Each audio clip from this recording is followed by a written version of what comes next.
ಒಂದು ಕಾರ್ಯಕ್ರಮ ನಮಗೆ ಕನಸಿನ ಕಾರ್ಯಕ್ರಮ.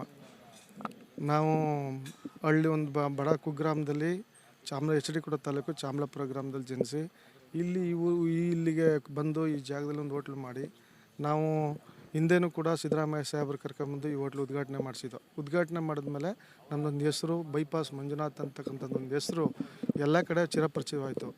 ಅವತ್ತೊಂದು ಒಂದು ಖುಷಿ ಕಾರ್ಯಕ್ರಮ, ಇದು ಎರಡನೇ ಕಾರ್ಯಕ್ರಮ. ಈ ಕಾರ್ಯಕ್ರಮ ಮಾಡೋದಕ್ಕೆ ತುಂಬ ಖುಷಿ ಇದೆ.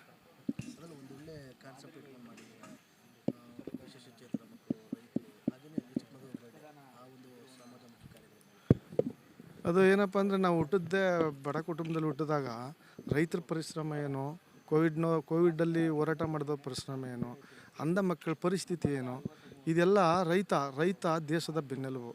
ರೈತ ದುಡಿದು ಕೊಟ್ಟರೆ ಕೂಡ ನಾವು ಇಲ್ಲಿ ಮೈಸೂರಲ್ಲಿರ್ತಕ್ಕಂಥ ಇರೋ ಅನ್ನ ಸಿಕ್ಕೋದು, ನೀರು ಸಿಕ್ಕೋದು, ಗಾಳಿ ಸಿಕ್ಕೋದು, ಈ ಥರ ಪರಿಸ್ಥಿತಿ. ಗಾಳಿ ನೀರು ಎಷ್ಟು ಮುಖ್ಯನೋ ಅನ್ನನೂ ಅಷ್ಟೇ ಮುಖ್ಯ. ಹಂಗಾಗಿ ರೈತಂದು ಕಾನ್ಸೆಪ್ಟ್ ಇಟ್ಕೊಂಡು ಮಾಡಬೇಕು ಅಂತ ನಾವು ಸ್ನೇಹಿತರು ಎಲ್ಲ 5 ಜನನೂ ಕೂಡ ತೀರ್ಮಾನ ಮಾಡಿ, ಕೋವಿಡ್ ಜನಗಳಲ್ಲಿ ಅವತ್ತು ದೇಶದ ಒಂದು ದೊಡ್ಡ ಮಾರಿ, ಅದು ಮಹಾಮಾರಿ. ಆ ಕೋವಿಡಲ್ಲಿ ಅವತ್ತು ತನ್ನ ಪ್ರಾಣನೇ ತ್ಯಾಗ ಇಟ್ಟು ಅವರು ಎಲ್ಲ ವ್ಯವಸ್ಥೆ ಮಾಡಿದಂಥ ಕೋವಿಡ್ ವಾರಿಯರ್ಸ್ಗಳಿಗೆ, ಮತ್ತು ಇವತ್ತು ನಗರ ಅಲ್ಲಿ ಹಳ್ಳಿಗಳಾಗಲಿ ಪೌರ ಕಾರ್ಮಿಕರು ಅತ್ಯವಶ್ಯಕ. ಅವ್ರು ಸ್ವಚ್ಛತೆ ಇಲ್ಲ ಅಂದರೆ ಬದುಕೋಕ್ಕಾಗಲ್ಲ. ಅಂಥವರೆಲ್ಲ ಕಾನ್ಸೆಪ್ಟ್ ಇಟ್ಕೊಂಡು, ಮತ್ತು ಅಂಧ ಮಕ್ಕಳು ಮತ್ತು ಬುದ್ಧಿಮಾಂದ್ಯ ಮಕ್ಕಳುಗಳು, ಅವ್ರ ಪರಿಸ್ಥಿತಿಗಳು ಎಲ್ಲರಿಗೂ ಗೊತ್ತು. ಅವ್ರು ಮುಖ್ಯವಾಗಿ ಈ ವೇದಿಕೆ ಮುಖಾಂತರ ಅವ್ರನ್ನ ಕರೆಸಿ ಒಂದು ಸನ್ಮಾನ ಮಾಡಬೇಕು ಅಂತ ನಾವು ಸ್ನೇಹಿತರುಗಳೆಲ್ಲ ಒಳಗೊಂಡು ಮಾತಾಡಿ, ಇದನ್ನು ನಾವು ಹಿಂದೆ ವಿಧಾನಸಭಾ ಚುನಾವಣೆ ನಡೆದಾಗ ನಾನು ಕೆಲವು ಶಾಸಕರುಗಳಿಗೆ ನಮ್ಮ ಹೋಟ್ಲಲ್ಲಿ ಕರೆಸಿ ನಿಮ್ಗೊಂದು ಸನ್ಮಾನ ಮಾಡ್ತೀವಿ ಅಂತ ಹೇಳಿದ್ವಿ. ಅವತ್ತಿನಿಂದ ಕೂಡು ಬಂದಿರಲಿಲ್ಲ ಇದು. ಈಗೇನಾಯಿತು, ಅನಿಲ್ ಚಿಕ್ಕಮಾದು ಸಾಹೇಬ್ರನ್ನ 36ನೇ ವರ್ಷದ ಹುಟ್ಟುಹಬ್ಬ ಮಾಡಬೇಕು ಅಂತ ಹೋದಾಗ ಅವರು ಹುಟ್ಟುಹಬ್ಬ ಬ್ಯಾಡಿ, ನನ್ನ ಹುಟ್ಟುಹಬ್ಬನ ನಾನು ಆಚರಣೆ ಮಾಡ್ಕೊಳ್ಳಂದಾಗ ಈ ಕಾರ್ಯಕ್ರಮದ ಮುಖ್ಯನ ಒಂದು ಅಭಿನಂದನೆ ಕಾರ್ಯಕ್ರಮ ಮಾಡಿ, ಈ ನೊಂದವ್ರಿಗೊಂದು ಸಲಕರಣೆ, ಈಗ ರೈತರಿಗೊಂದು ಸಲಕರಣೆ ಕೊಡೋದಿರ್ಬೋದು, ಒಂದು ಮಕ್ಕಳಿಗೆ ಮಧ್ಯಮ ಮಕ್ಕಳಿಗೆ ಒಂದು ಸಮವಸ್ತ್ರ ಕೊಡೋದಿರ್ಬೋದು, ಪೌರ ಕಾರ್ಮಿಕರ ಸನ್ಮಾನ ಇರ್ಬೋದು, ಅಥವಾ ಕೋವಿಡ್ ವಾರಿಯರ್ಸ್ ಸನ್ಮಾನ ಇರ್ಬೋದು. ಈ ಕಾರ್ಯಕ್ರಮದ ಜೊತೆಗೆ ಹುಟ್ಟುಹಬ್ಬನ ಆಚರಣೆ ಮಾಡಿ, ಮತ್ತು ಇವರು 3 ಜನಕ್ಕೆ ಅಭಿನಂದನೆ ಕಾರ್ಯಕ್ರಮ ಉದ್ದೇಶ ಸಿದ್ದರಾಮಯ್ಯ ಸಾಹೇಬರು ಯತೀಂದ್ರ ಸಿದ್ದರಾಮಯ್ಯ ಅವ್ರಿಗೆ ವಿಧಾನ ಪರಿಷತ್ ಸದಸ್ಯತೆ ಆಗಿತ್ತು. ಅವತ್ತು ನಮ್ಗೆ ಟೈಮ್ ಸಿಗಲಿಲ್ಲ ಅವ್ರು ಸನ್ಮಾನ ಮಾಡಲಿಕ್ಕೆ. ಮತ್ತು ಅನಿಲ್ ಚಿಕ್ಕಮಾದವ್ರಿಗೆ GLR ಅಧ್ಯಕ್ಷರಾಗಿದ್ದರು, ಆವಾಗ ನಮ್ಗೆ ಟೈಮ್ ಸಿಕ್ಕಿರಲಿಲ್ಲ. ಲೋಕಸಭಾ ಚುನಾವಣೆಯಲ್ಲಿ ನಮ್ಮ MP ಸುನೀಲ್ ಬೋಸ್ ಅವರು ಆಯ್ಕೆಯಾದಾಗಲೂ ನಮ್ಗೆ ಅವಕಾಶ ಸಿಕ್ಕಿರಲಿಲ್ಲ. ಇದು ಅನಿಲ್ ಚಿಕ್ಕಮಾದವ್ರು ಹುಟ್ಟುಹಬ್ಬದ ಪ್ರಯುಕ್ತ ಈ 3 ಒಂದೇ ಬಾರಿ ಇಟ್ಕೊಂಡು ನಾವು ಈ ಕಾರ್ಯಕ್ರಮನ ಮಾಡಿದ್ದೀವಿ.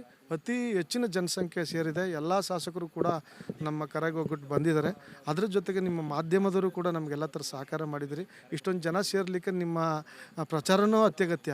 ಹಂಗಾಗಿ ಎಲ್ಲರಿಗೂ ನಾವು ಧನ್ಯವಾದಗಳು. ಎಲ್ಲ ಜನಪ್ರತಿನಿಧಿಗಳು ಒಂದು ಕಾರ್ಯಕ್ರಮದಲ್ಲಿ ಸೇರಿಸ್ಬೋದು, ಬಟ್ ಒಂದೇ ಟೈಮಲ್ಲಿ ಸೇರಿಸೋದು ತುಂಬ ಹೌದು ಅದು ದೊಡ್ಡ ವಿಚಾರನೇ. ನಾವು ಇದನ್ನು ಕನಸಾಗಿ ತಿಳ್ಕೊಂಡಿರಲಿಲ್ಲ. ನಾವು ಅದು ಒಂದು ಕಾರ್ಯಕ್ರಮ ಆಯೋಜನೆ ಮಾಡಿದಾಗ ಇಂತಿಂಥವ್ರನ್ನ ಅಧ್ಯಕ್ಷತೆ ಘನ ಉಪಸ್ಥಿತಿ ಅಂತ ಮಾಡಿದಾಗ ಅದರಲ್ಲಿ ಒಬ್ಬರು ತಪ್ಪಿಸ್ಕೊತಾರೆ. ಆದರೆ ನಾವು ಎಲ್ಲ ಶಾಸಕರಿಗೆ ಹೇಳಿದ ಮೇಲೆ ಪ್ರತಿದಿನ ಅವ್ರ ಲೈನಲ್ಲಿದ್ದೀವಿ. ಸರ್, ಇದೊಂದು ಒಳ್ಳೆ ಕಾರ್ಯಕ್ರಮ ಇಟ್ಕೊಂಡಿದ್ದೀವಿ, ನೀವು ಬರಬೇಕು ಅಂತೇಳಿ ಪಾಪ ಅವರು ತುಂಬ ಹೃದಯದಿಂದ ಬಂದು ಈ ಕಾರ್ಯಕ್ರಮವನ್ನು ಆಯೋಜನೆ ಮಾಡಿರೋಕ್ಕೆಲ್ಲ ನಮಗೆಲ್ಲ ಹರಿಸಿ ಆಶೀರ್ವಾದ ಮಾಡಿ ಹೋಗಿದ್ದಾರೆ. ಅವರು ತುಂಬ ಹೃದಯದ ನಾನು ತುಂಬ ಸಂತೋಷ ಆಗಿದೆ ವಿಚಾರ. ಇದು ಶುಭ ಕಾರ್ಯಗಳು, ದೊಡ್ಡ ಮಟ್ಟದ ಜಾತ್ರೆಗಳಾಗಿರ್ಬೋದು, ಇಂಥ ಟೈಮಲ್ಲೂ ನಿಮ್ಮ ಕಾರ್ಯಕ್ರಮಕ್ಕೆ ಟೈಮ್ ಮಾಡ್ಕೊಟ್ಟಿದ್ದಾರೆ. ಯಾವ ರೀತಿ ಉಳಿಸ್ಕೊಳ್ತೀರಾ? ಇಲ್ಲ, ಅದು ನಮಗೂ ಈಗ ಯತೀಂದ್ರ ಸಿದ್ದರಾಮಯ್ಯ ಸಾಹೇಬ್ರಾಗಿರ್ಬೋದು, ಅನಿಲ್ ಸಾಹೇಬ್ರಾಗಿರ್ಬೋದು, ಮತ್ತು ಸುನೀಲ್ ಬೋಸ್ ವೇದಿಕೆಯಲ್ಲಿ ಇರ್ತಕ್ಕಂಥ ಎಲ್ಲರೂ ಕೂಡ, ಹರೀಶ್ ಅಣ್ಣ ಇರ್ಬೋದು, ರವಿಶಂಕರ್ ಅಣ್ಣ ಇರ್ಬೋದು, ನಮ್ಮ ದರ್ಶನ್ ಧ್ರುವಣ್ಣ ಸಾಹೇಬ್ರದ್ದು ಎಲ್ಲರೂ ಕೂಡ ಯತೀಂದ್ರ ಸಿದ್ದರಾಮಯ್ಯ ಬೆಳಗ ಅಂತ ಮಾಡೋದು ಮುಖ್ಯ ಅಲ್ಲ. ನೀವು ಮುಂದೆ ಇದನ್ನು ಸರಿಯಾದ ರೀತಿಯಲ್ಲಿ ಸರಿಯಾದ ಉಪಯೋಗಕ್ಕೆ ಇದನ್ನು ನಡ್ಸ್ಕೊಂಡು ಹೋಗಬೇಕು ಅಂತ ನಮಗೊಂದು ಮಾರ್ಗದರ್ಶನ ನೀಡಿದ್ದಾರೆ. ನಾವೂ ಕೂಡ ಮುಂದಿನ ದಿನಗಳಲ್ಲಿ ಯತೀಂದ್ರ ಸಿದ್ದರಾಮಯ್ಯ ಸಾಹೇಬ್ರ ಬೆಳಗನ ತಾಲೂಕಾದ್ಯಂತ ಎಲ್ಲ ಜಾತಿವಾರು ಒಂದಷ್ಟು ಮುಖಂಡರುಗಳನ್ನ ತಗೊಂಡು ಪ್ರತಿ ವರ್ಷವೂ ಕೂಡ ಒಂದೊಳ್ಳೊಳ್ಳೆ ಕಾರ್ಯಗಳನ್ನ ಮಾಡ್ಕೊಳ್ಳೋದ್ರ ಮುಖಾಂತರ ಆ ಒಂದು ಅಭಿಮಾನವಾದಗಳು ಪಕ್ಷ ಸಂಘಟನೆಯಲ್ಲಿ ಇದ್ದೇ ಇರ್ತೀವಿ. ನಮ್ಮ ಭಾಗದಲ್ಲಿ ನಾವು ಕೂಡ ಹೆಚ್ಚಿನದಾಗಿ ಈ ಲೋಕಸಭಾ ಚುನಾವಣೆ ಬರಲಿ, ವಿಧಾನಸಭಾ ಚುನಾವಣೆ ಬರಲಿ, ಸ್ಥಳೀಯ ಮಟ್ಟದ ಜಿಲ್ಲಾ ಪಂಚಾಯತ್ ತಾಲೂಕು ಪಂಚಾಯತಿ ಚುನಾವಣೆಗಳು ನಮ್ಮ ಮುಂಚೂಣಿಯಲ್ಲಿ ನಾವು ಪ್ರಚಾರದಲ್ಲಿ ತೊಡಗಿರ್ತೀವಿ. ಪ್ರತಿಯೊಂದು ಕ್ಷೇತ್ರ, ನಮ್ಮ ದಂಪಾಪುರ ಜಿಲ್ಲಾ ಪಂಚಾಯತಿ ಕ್ಷೇತ್ರ, ಪ್ರತಿ ಚುನಾವಣೆಯಲ್ಲೂ ಕೂಡ ಕಾಂಗ್ರೆಸ್ ಲೀಡ್ ಇರ್ತದೆ. ಸರಿ, OBC ಮಟ್ಟದಲ್ಲಿ ರಾಜ್ಯ ಕಾರ್ಯದರ್ಶಿ ಆಗಿದ್ದರೆ ಮುಂದಿನ ಚುನಾವಣೆಯಲ್ಲಿ ಜಿಲ್ಲಾ ಪಂಚಾಯತ್ಗೆ ಆಸ್ಪರೆಂಟ್ ಇದ್ದರೆ ಹೆಂಗೆ?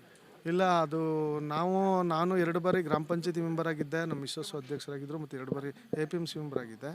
ಆ ನಿಟ್ಟಲ್ಲಿ ನಮ್ಮನ್ನು ಗುರುತಿಸಿ ನಮ್ಮ ಯತೀಂದ್ರ ಸಾಹೇಬ್ರು ಇರ್ಬೋದು, ನಮ್ಮ ಅನಿಲ್ ಚಿಕ್ಕಮಾದು ಸಾಹೇಬ್ರು ಇರ್ಬೋದು, ಮತ್ತು ನಮ್ಮ ಮಾಧ್ಯಮ ಸಲಹೆಗಾರರಾದ CM ಮಾಧ್ಯಮ ಸಲಹೆಗಾರರಾದ ಪ್ರಭಾಕರ್ ಸಾಹೇಬ್ರು ಇರ್ಬೋದು, ಇವರೆಲ್ಲ ನಮ್ಮನ್ನು ಗುರುತಿಸಿ CMನವರಿಂದ ಆದೇಶ ಮಾಡಿಸಿ DK ಶಿವಕುಮಾರ್ ಸಾಹೇಬ್ರ ಹತ್ರ ಕರೆದು ನಮ್ಮ KPCC ಹಿಂದುಳಿದ ರಾಜ್ಯ ಕಾರ್ಯದರ್ಶಿನಾಗಿ ನಮ್ಮನ್ನು ಗುರುತಿಸಿ ಅದನ್ನು ಸೇವೆ ಮಾಡಲಿಕ್ಕೆ ಪಕ್ಷದ ಸಂಘಟನೆ ಮಾಡಲಿ ಅಂತ ಕೊಟ್ಟಿದ್ದಾರೆ. ಅದಕ್ಕೆ ಇನ್ನೂ ಜವಾಬ್ದಾರಿ ತಗೊಂಡು ಮಾಡ್ತೀನಿ.